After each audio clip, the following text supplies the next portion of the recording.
വയനാട് ദുരിതബാധിതരെ സഹായിക്കാൻ മുഖ്യമന്ത്രിയുടെ ദുരിതാശ്വാസ നിധിയിലേക്ക് പണം കണ്ടെത്താനായി മുഹമ്മദ് ഹസ്രത്ത് അലിയും മുഹമ്മദ് സിനാനും കടല വിൽക്കാനിറങ്ങി.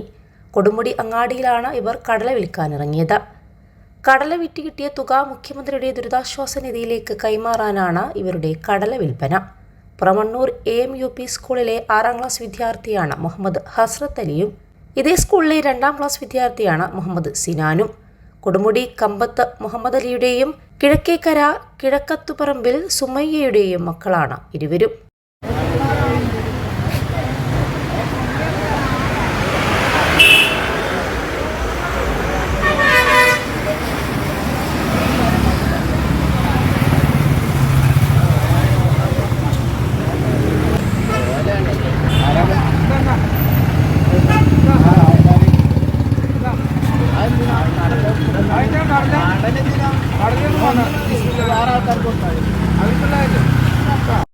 കടല വിറ്റ് കിട്ടിയ തുക സ്കൂളിൽ വെച്ച് കൈമാറും.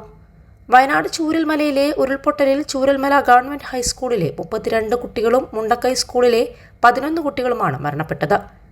50ലധികം കുട്ടികളെ നഷ്ടപ്പെട്ട വയനാടിന്റെ അതിജീവനത്തിനായി ഈ 2 കുട്ടികൾ നടത്തുന്ന ചെറിയ ശ്രമത്തിന് നൽകാം വലിയൊരു സല്യൂട്ട്.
No.